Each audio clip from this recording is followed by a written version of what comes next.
నమస్తే, నేను Yogita. Welcome to సత్యాగ్రహి. Telangana రాజకీయం ప్రస్తుతం ఊహించని మలుపులు తిరుగుతోంది.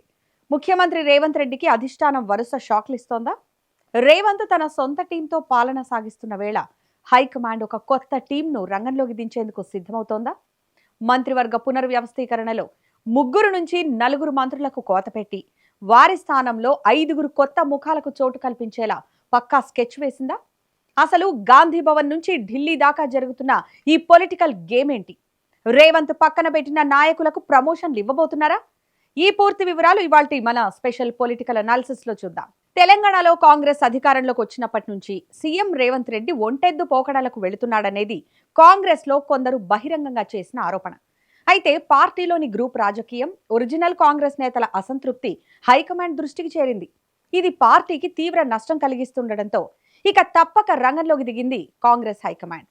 ముందు రాష్ట్ర పార్టీ ఇన్ఛార్జ్ మీనాక్షి నటరాజన్ను రంగంలోకి దించింది. మంత్రుల దగ్గర నుంచి ఎమ్మెల్యేలు, డీసీసీ అధ్యక్షులు, పలు కార్పొరేషన్ల చైర్మన్లు ఇలా ఒక్కొక్కరితో మాట్లాడి అభిప్రాయాలు సేకరించింది. ఎక్కడ తప్పు జరిగిందో గుర్తించింది. ఈ విచారణలో ఇప్పటి వరకు రేవంత్ రెడ్డి తన ప్రాధాన్యతలకు అనుగుణంగా నిర్ణయాలు తీసుకుంటూ తన టీంకే ఎక్కువ ప్రాధాన్యం ఇచ్చారనే ఆరోపణలు పార్టీ అంతర్గతంగా వినిపించాయి. పార్టీ సీనియర్లను పక్కన పెట్టడం, కొన్ని డెసిషన్స్ ఎవరికి చెప్పకుండా తీసుకోవడం పార్టీలో విభేదాలకు దారితీశాయి. ఉత్తమ్ వంటి సీనియర్ మంత్రి కూడా తనకు తెలియకుండానే అధికారులు నిర్ణయాలు తీసుకుంటున్నారని, పేపర్లు చూసి తెలుసుకోవాల్సి వస్తోందని వాపోయారంటే పరిస్థితి ఎలా ఉందో అర్థం చేసుకోవచ్చు. ఇవన్నీ గమనించిన కాంగ్రెస్ అధిష్టానం డైరెక్ట్ గా సీన్లోకి ఎంటర్ అయింది. రేవంత్ మార్జిన్ తగ్గించి పార్టీ పరంగా పట్టు సాధించేందుకు అధిష్టానం స్వయంగా ఒక నయా టీంను సిద్ధం చేసే పనిలో పడిందని సమాచారం. పార్టీ ప్రయోజనాలే పరమావధిగా కొత్త సమీకరణాలకు తెరతీస్తోందని తెలుస్తోంది. ఇక ఈ మొత్తం ప్రక్రియలో అత్యంత ఆసక్తికరమైన అంశం మంత్రివర్గ పునర్వ్యవస్థీకరణ. ప్రస్తుతం ఉన్న కేబినెట్లో కొందరు మంత్రుల పనితీరుపై హైకమాండ్ వద్ద క్షేత్రస్థాయి నివేదికలు ఉన్నట్లు తెలుస్తోంది. పనితీరు ఆశించిన రీతిలో లేని వారిని, అలాగే వివాదాల్లో చిక్కుకున్న మంత్రులను పదవుల నుంచి తీసివేసేందుకు వ్యూహం సిద్ధమైనట్లు వార్తలు వస్తున్నాయి. ఇప్పటికే 2 బెర్తులు ఖాళీగా ఉన్నాయి. అవి కాకుండా మరో 3-4 తప్పించినా మొత్తం 5-6 స్థానాలు ఖాళీ అవుతాయి. ఈ స్థానాల్లో కొత్తగా 5కి మంత్రి పదవులు కట్టబెట్టే ఆలోచనలో హైకమాండ్ ఉన్నట్లు ఢిల్లీ వర్గాల నుంచి వినిపిస్తున్న సమాచారం. ఇతర పార్టీల నుంచి కాంగ్రెస్ లోకి వచ్చిన నాయకులకు పదవులు ఇచ్చినప్పటికీ వారి పనితీరు ఆధారంగానే ముందుకు వెళ్లాలని నిర్ణయించారు. పనితీరు బాగుంటేనే కొనసాగింపు, లేదంటే మంత్రి పదవుల నుంచి తప్పించడం ఖాయం అనే సంకేతాలు పంపనున్నారు. కాంగ్రెస్ పార్టీలో ఎప్పటి నుంచో ఒక పెద్ద చర్చ నడుస్తోంది. ఒరిజినల్ కాంగ్రెస్ నేతలకు, వలస కాంగ్రెస్ నేతలకు పడట్లేదు అన్నది ఆ చర్చ. ఇదొక నినాదంగా కూడా మారింది. ఒరిజినల్ కాంగ్రెస్ వర్సెస్ వలస కాంగ్రెస్ అని సోషల్ మీడియాలో తెగ డిస్కషన్ నడిచింది.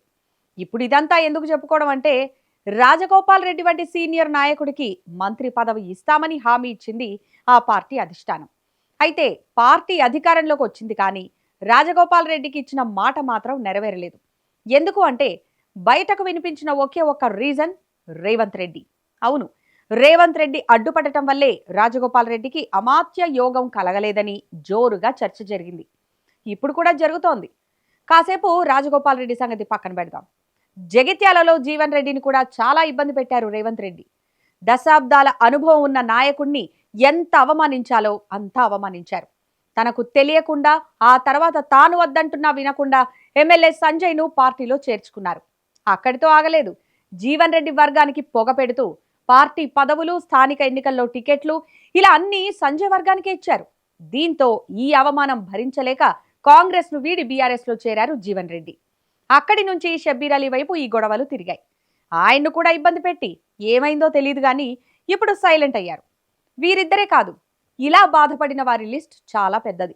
ఎన్నికల ముందు పొన్నాల లక్ష్మయ్యతో మొదలు పెడితే ఎన్నికల తర్వాత జీవన్ రెడ్డి, షబ్బీర్ అలీ వరకు చాలా మంది ఒరిజినల్ కాంగ్రెస్ నాయకులు అవమానాల పాలయ్యారు. ఇక వీటన్నింటినీ సరిచేయాలని డిసైడ్ అయింది కాంగ్రెస్ హైకమాండ్. గత కొంతకాలంగా రేవంత్ రెడ్డి వల్ల పక్కన పెట్టబడ్డారనే భావనలో ఉన్న సీనియర్ నాయకులకు, అలాగే ఒరిజినల్ కాంగ్రెస్ క్యాడర్ కు ఇప్పుడు పెద్దపీట వేయబోతున్నట్లు సమాచారం. మునుగోడు ఎమ్మెల్యే రాజగోపాల్ రెడ్డి లాంటి గట్టి నాయకులతో పాటు మరికొందరు సీనియర్లకు కేబినెట్ లో స్థానం కల్పించేందుకు తీవ్ర ప్రయత్నాలు జరుగుతున్నాయి.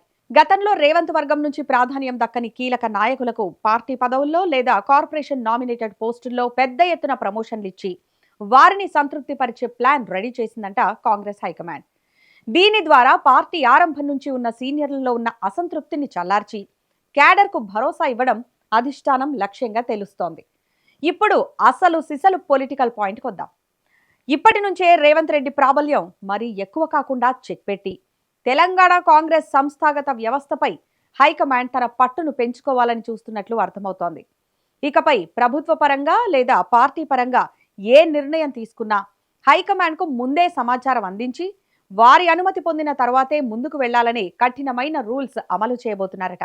రేవంత్ స్థానంలో లేదా ఆయనకు సమాంతరంగా పార్టీలో మరొక బలమైన నాయకుడిని ప్రోత్సహించేందుకు కాంగ్రెస్ అధిష్టానం ప్లాన్ చేస్తుందనే ప్రచారం కూడా రాజకీయ వర్గాల్లో తీవ్ర కలకలం రేపుతోంది. దీనివల్ల ఏకపక్ష నిర్ణయాలకు బ్రేక్ పడుతుందని హైకమాండ్ భావిస్తున్నట్లు సమాచారం. మొత్తానికి తెలంగాణ కాంగ్రెస్ లో జరగబోయే ఈ మార్పులు రేవంత్ రెడ్డి స్థానాన్ని ప్రభావితం చేస్తాయా, పార్టీపై హైకమాండ్ పట్టు నిలుపుకుంటుందా అన్నది తేలాలంటే కొంతకాలం వేచి చూడాల్సిందే.